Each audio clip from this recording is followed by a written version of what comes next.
Bonjour, Fourmi Rouge 613e bataillon. Bonjour, Sergent Marteau. Ok, meilleur vœu d'abord. Merci pareillement. Est-ce que tu as raison et Tindio que tu as une émission à l'élo? Bon, en tout cas, raison, Ezali, situation dengue, Ezali, pour se passer actuellement, na Katia Mboka na biso République démocratique du Congo. Donc, na yé juste pour na faire sa flash et puis pour résumer, moi, mouké, ma solo on est Ezali. Ok, alors Ezali, ce que ça sécrété au Royaume Sabiso. Bon, so les a sécrété, bon, toye kaka pour na robeta mbela, donc bino mongo ebindenge Fourmi Rouge Alobaka, na environ 613e bataillon, donc les alingai en personne. Donc toye ko beta mbela pour na kula musa. Toye bige bana kongo basi bala muki. Mais toye lisusu soko so la mukaki meka ko tia loboko longola mwa pongi wana muke wana ezo déranger yo, fongola siko misu bien. Donc soto fongoli misu bien, donc Fourmi Rouge aye na kanisi ko confirmer loko pour na moi na Congo nyonso ba Fourmi Rouge to na Canada et puis ba combattant nyonso ya diaspora partout dans le monde. To dit que moment ezali penza moment moko dur, moment moko oyo tozo betambela pour na congolais nyonso ala boyebi raison ya combat na biso. Peu importe ndenge ba collabore bato wana nyonso toyi bakoko interpréter, mais Fourmi Rouge alobi toza bato oyo combat na biso yali noble ndenge tobandaki koloba ngo de le début mpona tokóma na esika oyo tozaleli ya Fourmi Rouge toza koloba bien tozali kocombattre baenvahisseur oyo bakoteli biso tolobi assez c'est assez, trop c'est trop. Donc tango ekoki tokomi na dernière minute congolais nyonso telema Fourmi Rouge nyonso telema soki nalobi Fourmi Rouge nayebi te soko kozonga mais toloba bien mpona kotuna Fourmi Rouge c'est quoi et pourquoi Fourmi Rouge peut-être tokozonga wana. Bon, mais naza pe na question moko ilinga donc ekima. Bon, tant que vous avez non bozo téléma ou donc mon mbeyebi que non Fourmi Rouge 613e bataillon azali mobundeli moko makasi yamboka mais tomona na ba bilili ba image belé quoi oh ya mémorandum au botikaka na parlement canadien ainsi que ba marche belé bosali de gauche à droite Vancouver bon, plutôt Toronto Montréal Ottawa un peu partout, mais tu évites suite dans les années parce que tu sais que tout le monde on dirait makambo ezaka freiner donc otamboli na bamali liba mama dernièrement marche na bango basalaki na moins 30 degrés mais siko beaucoup marcha kaka boiti wapi donc lutte na bino ezokende ti côté nini parce que na moni pe makambo pe zomela est-ce que moi issu morezali ou solution ezali mais Sergent Marteau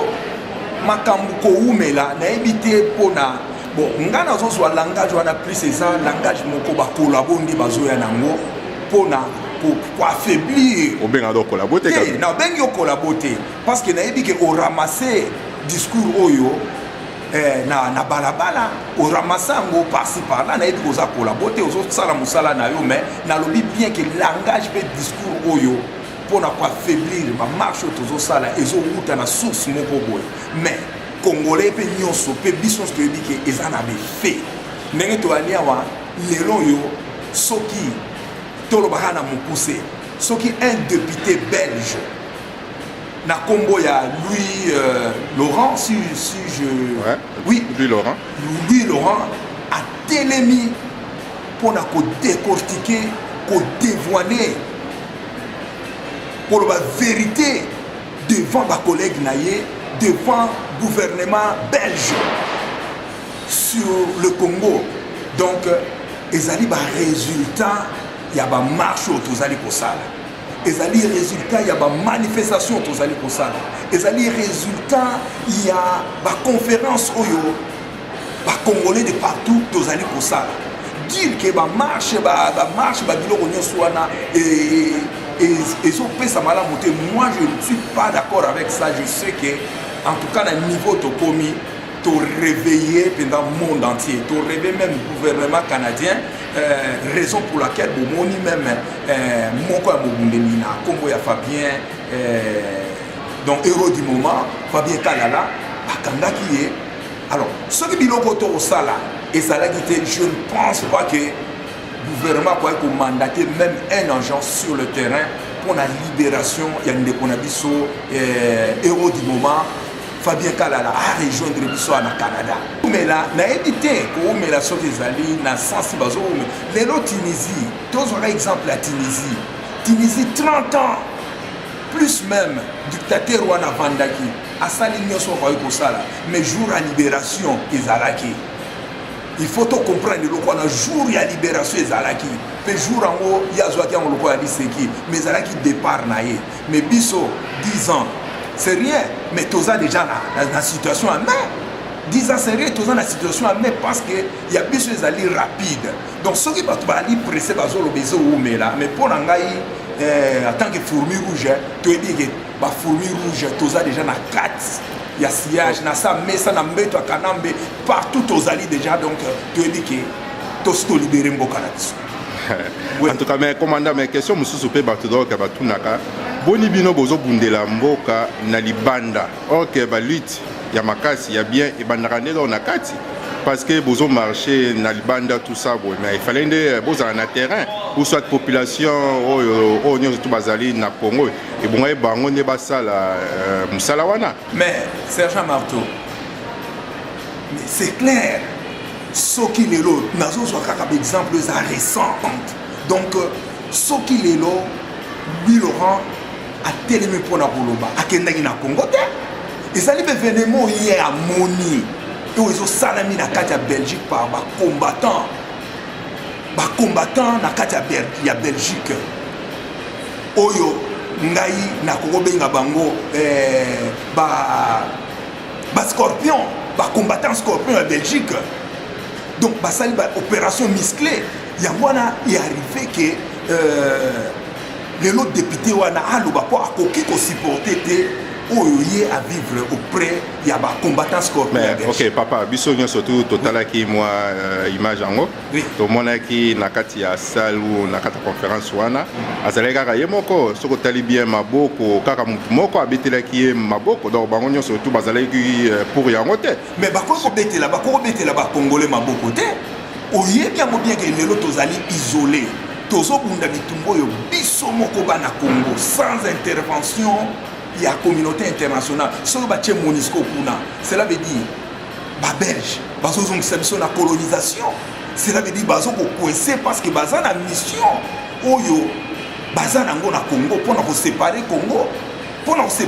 il faut ba coincer biso il faut ba boma il faut ba tika l'étranger bango ba pesi pouvoir na basa la n'importe quoi na peuple congolais donc les biso moto comprendre lutte raison ya lutte na biso to telemi toza kubunda yozo zela ba betele maboko bato ba betele maboko bango ba ki na kati wana baza okabola gato donc ba betele maboko ani wana ezali les tozo ba nzamba na kana biso donc esprit ya nzambe kitaki na kati na ye je ne pense pas même lié moko pour imaginer dimension il y a message na ye et pas au coma na ndengo ya lobeli mais nzamba kiti a touché ye parce que le Kambo Congo to abana nzambe abimisi yango et ça na faveur na biso en tout cas bon commandant est-ce que vous pouvez situation politique ezali na Congo na moment parce que toujours comme moi ndungu un peu partout que ye moto wana wazakuna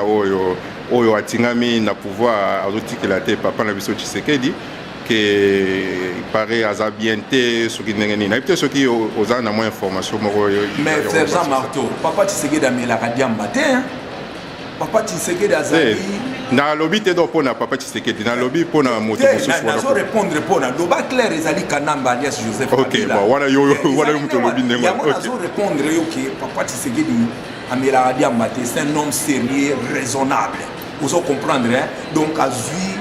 situation ya mboka na ye ya mabele na ye en main donc toyebi lelo Congo ezali occupé na banani ba meridiamba bana Congo ba yemi kimbuta meridiamba langwe boya ba diamba ndezo pesa ba verti soko mo konzi yo mo zo mela diamba lelo azali wa Tozo ça la vidéo lelo tozali le 23. Azali wapi? Le 23 janvier. Le 23 janvier. 2012. Azan wapi? Abomba mi wapi? Akoti na libusuni. Donc on a eu des diamba melakana masanga yango te. Mais soki bato baza ba gangster. En profitant fona ebisayo. Soki bato ba gangster ba ye na mabelo ezali ya bangote. Ba ye na ndako ezali ya bangote. Mais pour na ba fonctionner, il faut baza la sous-cuite. Il faut pas sous les effets et l'eau comme moi na sima on a pour ne pas fonctionner. Par là ce qu'on va que quitte ici les badiamba masangiza ils ont mon le sous ou bien essayer retour ou quoi. Donc expliquez-nous bien mais to bloquer c'est quoi. Mutu soka za na diamba il faut corriger. Ils sont mutaza sous les effets à diamba il faut corriger. Il faut voir que vous sommes la diamba donc makambozo ça là et ça na nzelate. Cela veut dire sous les effets ya diamba baso violé sous les effets ya bango nyoso gouvernement wana baza na kati ya befe ya ba diamba ya ba drogue na kati ya ba makamba milili to yebi to ko citer ba kombo to ko citer ba kombo mais nazala te pona ko citer ba kombo mais to yebi dans l'ensemble ba terroriste ba gangster hein alors yo yebi sangai ba ko diriger mboka ndeni ba ko construire mboka ndeni nzela na commandant excusez tisikoyo pour répondre à la question on a vu situation politique na Congo ils ont na ba rumeur autozoyo mais situation politique ils ont droit donc répondre biso mbala moko politique kanambe na gouvernement na ebazali chaos to la laisser bango déjà chaos déjà na élection il est là ko lingina loba yango na situation politique gouvernement oyo ya kanambe ezali gouvernement chaotique déconsidéré et gouvernement tozo tinda bango en exil. Donc situation politique papa Nabiso Etienne Tshisekedi c'est le président de la République démocratique du Congo élu par le peuple originaire du Congo et connu partout dans le monde. Donc situation politique en résumé dans Bolobano Yangoana Etienne Tshisekedi président de la République. Donc Kanambe déconsidéré totalement. OK, mais ngai n'engelo un peu plus loin que ça. Parce que Toyoki que santé na yeza bien te voilà ce cadre n'engelo na koma que azaro bela ba misu soit commis paralysé ba misu soit bani liboma na éviter ceux qui makamuni ni belé donc Toyoki de gauche à droite yango don n'engaki o ko expliquer biso bon na moni na ndenge o expliquer avant c'est comme si information na oyebi yango te na yebi information wana mais ngai na moment oyo na ko confirmer yango te pour baloba ke fourmi que jalobi que non kanamba ko abeli liboma mais ba congolais baza la page ba congolais baza derrière média oyo yoki parce que ezali ke abeli liboma ezali ke le 27 opération Salamaka Yassa Mai basala ki opération bandi na tolo kitati na se ba pota wane tomboki alors azan état critique donc ngana za te parce que ngana na Canada na moni été mais ngape nazo recevoir oyo mande kona biso baza sur le terrain baza ko passer comme média nyoso ndenge zolo ba wana donc message les en cadre wana ke Kanambe aza porté disparu o aza na Suisse o aza na Allemagne o aza bobo président l'air bazo mona yote soki ya solo za mokonza mboka il faut bima au sala ne fisque déclaration peuple na yo ba mona alors lokola pas ali sous présidenté azali sous présidenté toza pe na tina déclaration na yete toza na besoin ya déclaration ya président na biso actuel Etienne Tshisekedi na o nyoso azoloba po tozala na sima na ye to appuyer yango pona Congo nouveau. OK, informez-vous na base autoloba que pouvoir ezali na balabala. Alors pourquoi pas bino ba combattant donc besoin yango parce que pouvoir ezali na balabala donc mutu moko tazali à part papa Etienne Tshisekedi o bisonyo surtout toyebi kazali président mais wana ezali na maluba mais na papier boye tisiko bazo ndima été. Alors ce qui c'est vrai que pouvoir ezali na balabala et que ye mutu wana azo mona na te bon pourquoi pas bino donc ba combattant bosala moi mission moko ou asso moko donc kuna bozo pouvoir parce que pouvoir ezali na balabala au lieu que non beau marchaka beau gangaka de gauche à droite na radio alors c'est le moment donc beau profiter mbala moko mais yango na pe fourmi nazali ko profiter pour na bana Congo ba Rolanda vidéo oyo Congo de partout biso toza déjà na action toza na marche le 16 toza au sala ba contact toza la ma dire que reconnaître président Tshisekedi comme président de la République. Non, ça faut reconnaître une des raisons que silence absolu banda mbulu oyo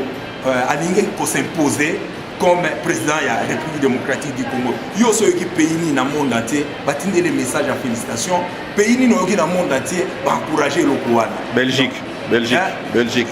au retour de Salami. Premier ministre a dit mais Toyo qui retourne le lobana Congo bolanda vidéo il y a député bolanda vidéo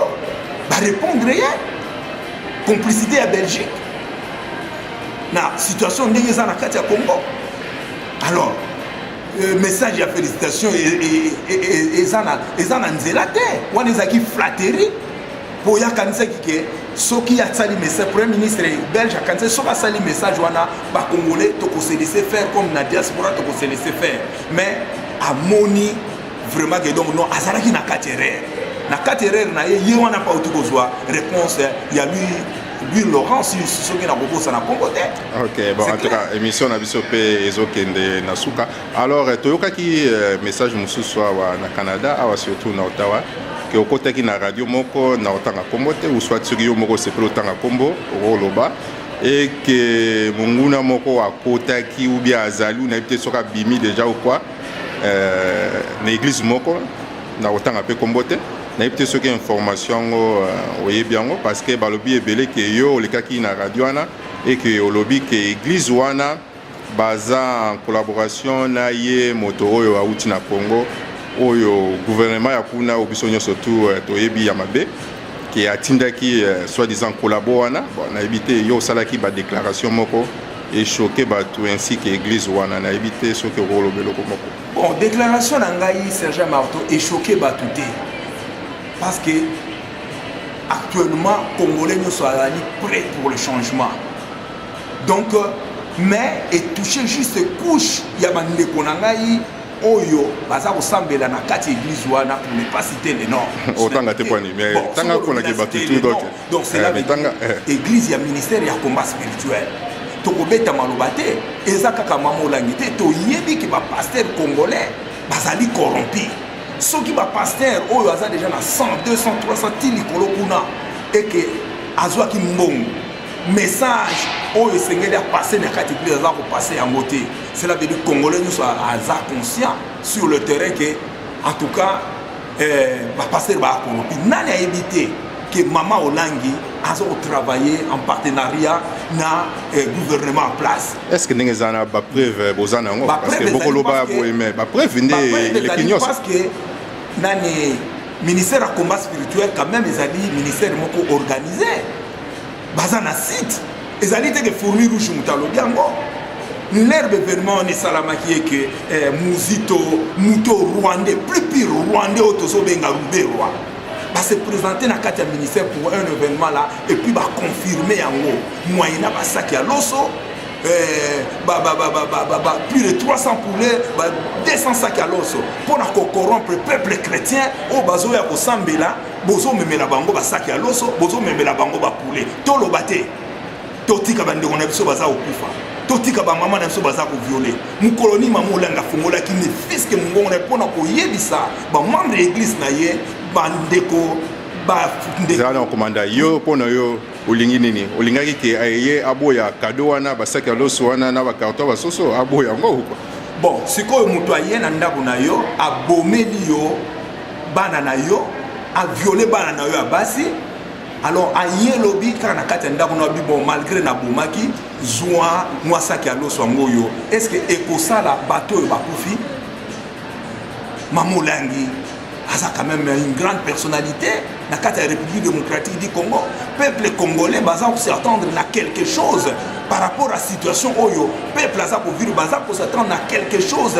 auprès ya Maman Olangi auprès ya ministère ya combat spirituel auprès ya ba pasteur congolais. Bazo s'attend à quelque chose, mais oh bazo c'est la bazo soit un moté. Bon. Ok. Commandant, excusez, zonga là la question dans la tunaki au moutongo ezandegene. Bon, si quoi un des proches là, Maman Olango Tobengi, André Oleko. Vous dites que peuple congolais font les missous, baza Hollande là ba makamnyo so de près. Et le monsieur aye na Canada pour une mission. Donc nous avons commencé André Oleko. André Oleko. Ok. Aye pour une mission. Bon.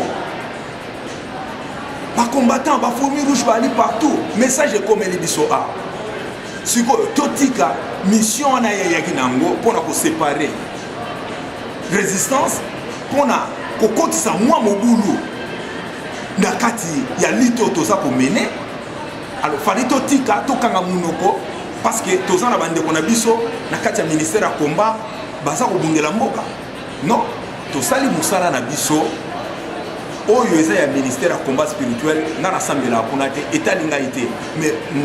fourmi rouge na sali musala na nga na ndenga yi combattant nasa eloko akobakisa te mais soki babundeli baza na kati ya ministère ya combat spirituel o ba prendre conscience que non malgré toza na kati ya ministère mais il faut totelemela mabele il faut totelemela mboka na biso tokobunda alors ngai nabeteli bango maboko na encourager bango ba continuer ko telema ensemble to kende na lit o so que kana ba o bazo comprendre te ba ko comprendre biso ba ko comprendre te siko mais ba ko comprendre biso ba ko rejoindre biso ensemble église a un problème te mais problème ezali batu oyo bandini ko simba mbongo batu oyo bazo sala musala na bango te vis-à-vis par rapport à la situation ndenge ezali na mboka mais baza na kati église. Mais c'est là non fourmi rouge yo lobby ndeko wana na habité comme ekibinga ya André Oleko mais batu misusu ba lobby kaza pasteur avec qui donc on va monter azali pasteur te ngana yebi tselo ba information na zui azali homme d'affaires. Oh azali homme d'affaires ba lobby ezambala liboso te na Canada sikoyo homme d'affaires siko problème nini ye akelok na kati église na habité lien nini ezana église na ye homme d'affaires. Bon, cela veut dire homme d'affaires. On s'attaquait à l'église, pourquoi? Parce qu'il y a un d'affaires. Ceux qui ont homme d'affaires et qui ont empêché de s'assembler là. Alors. Bon, ceux qui ont s'assembler là, ceux qui ont passé, ce n'est pas mal. Mais, comme on l'a dit, le message nous sommes suivre en mode de près. Yo soko télémine à prêche. Et là, les fidèles bazo zela, yo au dévier message na yo pour encourager olo ba ke mboke za bien pendant que baza ko violer, pendant que bato baza ko kufa. Yo yé na message pour na koloba non, mboke zali malamu, ngara zo sala ba faire na ngai et lo que mais bato ba vanga ba yebi ke plus de 200 morts na fleuve Congo oyo gouvernement ya Brazzaville va déclarer que bato ba vandi na ban ba yebi ke en tout cas ba bomi gouvernement a bomi ba congolais parce qu'il va marcher aquí yo yé pour que ça bato image ça bien est-ce qu'on va vendre na baba on a baza bazoba baza derrière médias te pour na base information mboka na bango et voilà place problème ezali makasi na bato wana yango wana bazo ya ko déformer vérité baza ko ya ko cacher vérité pour na ba présenter biso ba fausse prédication oyo toujours c'est la tête toi nango besoin te c'est clair. Entre wana itali kaka yo moko na makamyo sozoloba alors na ebité soza na information mosusu oyo nga peut-être na ebité okoki donc opesela biso information ezali raison penza ya fourmi rouge na message oyo tozali kobeta mbela pona passage ya moto oyo étranger tobengi Joé Kabila Zoé soki Joé soki Zoé pe soki ndenge nini Kabila wana tolobi gouvernement en place eza gouvernement ya ba gangster Zoé Kabila babandi koboma na biso bandeko na biso na terrain na Congo babandi kobomela biso bandeko na biso bazo salo balingi basakani na bana biso ya bana na biso ya basi mais bana Congo ba fourmi rouge assez c'est assez trop c'est trop siko lelo Zoé Kabila aza ko préparer voyage pour Canada on est à provocation so babimi bande on est so ba gang na kati ya Kinshasa c'est la veut dire balimba ko bimela biso ba gang na kati ya Canada non wana ba fourmi tolobi inacceptable intolérable mais papa est-ce que y a liberté à tamboler scanio stolingi so kazali atambola esika nyonso ya alingi batika biso pe ba congolais tozala libre na mboka na biso pourquoi biso na mboka na biso mabele na biso moko to ana droit ya expression te toza na droit ya manifestation te toza na droit ya ko déclarer te tozali bazo mettre biso mal à l'aise bon soki ya yawa bango bato bazo diriger pe baza ko boma pourquoi il faut ya zo liberté aya awa na mission pona ko provoquer ba fourmi rouge na kati ya Canada non ezalaka te. Est-ce que natuna yo sergent Marteau est-ce que yoza au courant que na mboka na yoza originaire ya Congo est-ce que oza au courant que bazo boma ba congolais ozo courant il y a 10 millions de morts ozo courant et ba violer zo le kana Congo te répondre ngai bon en tout cas ngane mutu nazo tuna yo ba question mais bon au juste question monsieur payé bon tu aura 6 8 10 bon au juste les chiffres vous allez combien papa papa na bitumba na ba guerre nyoso partout dans le monde soki babomi 60 personnes cela veut dire bamoni 60 personnes donc toujours supposer que ils a dit 100 parce que balobaka penza nombre te bayebi lelo pakebo edindi pakebo yuti kokoya na kota Italie wana yebisa ngai ba enregistrera bako moto est-ce que baza pena na nombre hein donc omoni cela veut dire soki tolobi 8 millions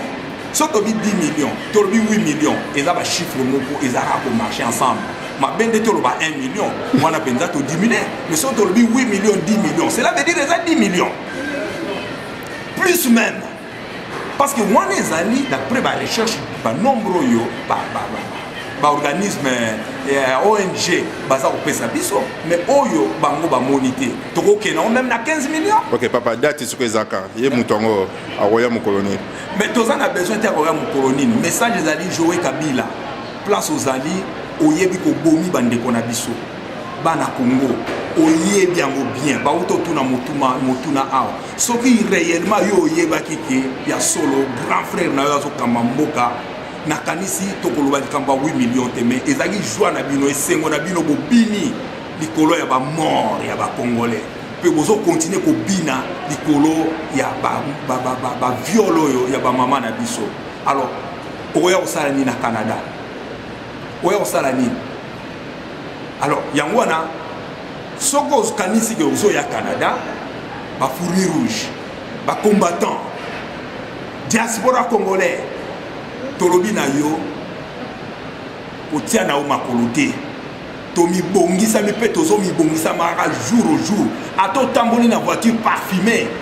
biso pe to kolaka ba manette ezali fumée pour to repérer yo bien mais papa mais tozo ka bazo kanga bandeko na bino un peu partout na Afrique du Sud na Belgique na habité na France pe bon yo zo mona te que makambo zo kende pe na nenga mabe mais na bitumba il faut donc vous allez vraiment na alors bino soki do bozo planifier bablo ka nenga na que yaza libre ya roya na Canada bon monite que boko ya na mbeba ye akiti na Afrique du Sud na Zambie basali ba aventure na bango mais ba échouer omoni na bitumba bandeko na biso ya Afrique du Sud il faut même ba fourmi rouge na Canada na kati ya bitumba il faut aussi attendre na ba forme nyonso ya attaque eza bitumba te il faut aussi attendre na yango okoya te olobi na combattant oye combattant po banda ko bina pendant que to histoire arrêter makamba ko bina yo oya combattant te po na ko bina zwa image na yo boza na kati ya zamba na kati ya zamba okuta na ba nyama nyonso tu ya danger ya malamu ya ndenge nyonso tu donc problème na biso ezali wana donc bakenda komeka na Afrique du Sud awa toyebi ke zombie bakangi ye passeport neza na maboko ba combattant so bakangaki 200 mais comment ekokoma ke bakanga zombie cela veut dire musala eza kosala organisation ezali penda evanda musala ezosala ma zombie bakangi colonel oyo aliaki mbongo ya makila bana Congo ba étranger bazo continuer kosaka nango babima tibi banda ba corrompre mais ba kokuka biso te donc si quoi zo préparer voyage a kosala no hérité soki yo zabolo oyo ya Zoé Kabila nazo ebisonga na fourmi rouge nazo ebiso awa parce que ezali sécurité zabolo o kaka makila oyo meli kaka makila oyo meli na grand frère na yo kaka makila oyo meli na sœur na yo Jeannette Kabila bino ba étranger boye na mabelo sikoyo oza étranger olingo ya kokotela biso na Canada erreur grave tozozela yo yaka bolobi loi ezali biso pe to asima ya loi parce que Canada est pays à loi boza ba gangster ozo ya kobimela biso gang na kati ya Canada arrête toi ozo ya kobima gang obimi gang na kati ya Congo lingo yo kobimina biso gang na kati ya milieu ba fourmi rouge tala na ebisio zoé parce que batu na bino bazali awa toza na liste na bango toyebi bango donc tozolo bango clair to beti muno côté mais mai il faut kobwaka libanga yo lingo ya kobwaka libanga na kati ya mai na kati ya lac evandi calme mais yebaka ke ba fourmi rouge de partout na kati ya 514e bataillon na kati ya 416e bataillon na kati ya 613e bataillon Tomi Bongisi déjà arrivé na yo aza nyama muke masara musala kitoko aza nyama muke moi secte muke masara musala kitoko même Lyon place à la vente de face. En tout cas, donc question on peut en voilà parce que ne bande la vidéo le ben qui pour expliquer fourmi ce que yo omi bengi rouge pour nani ni noir te to bi docteur fourmi docteur azala mwin. Ah mais fourmi docteur aza pour na soigner fourmi rouge azali pour na pour protéger na docteur ya fourmi noir wana na ba docteur wana biso to ba fourmi rouge parce que tozo sala musala pour na défendre Congo tozo sala musala pour na fuir pour kota pena na kati pour avoir information pe pour télémisa pe bande ko na biso ya Congo donc yango to mi bengi ba fourmi rouge zana ndenge muto ko kansela te fourmi aza nyama muke mais abangisaka même éléphant place à Zofan il faut à contrôler yango même lion to bengi une cause place à linga banda il faut à contrôler pour ça ya vande li ba fourmi kufa na yango wana to ko envahir jowe yaka en tout cas merci équipe no a tozana ba merci merci pour notre proverbe no lobiola général major Guigui Lukusa na kati ya 416e bataillon équipe nyonso ya 416e ya 450e bataillon bazali pour fouiller déjà secteur wala nyonso à peine à 613e bataillon avec équipe blindée à la fourmi rouge toza kozela yo pe na bataillon il y a 514e bataillon baza kozela yo chama kolona yo toza no maye. OK, merci Sergent Marteau. En tout cas merci beaucoup. Ouais.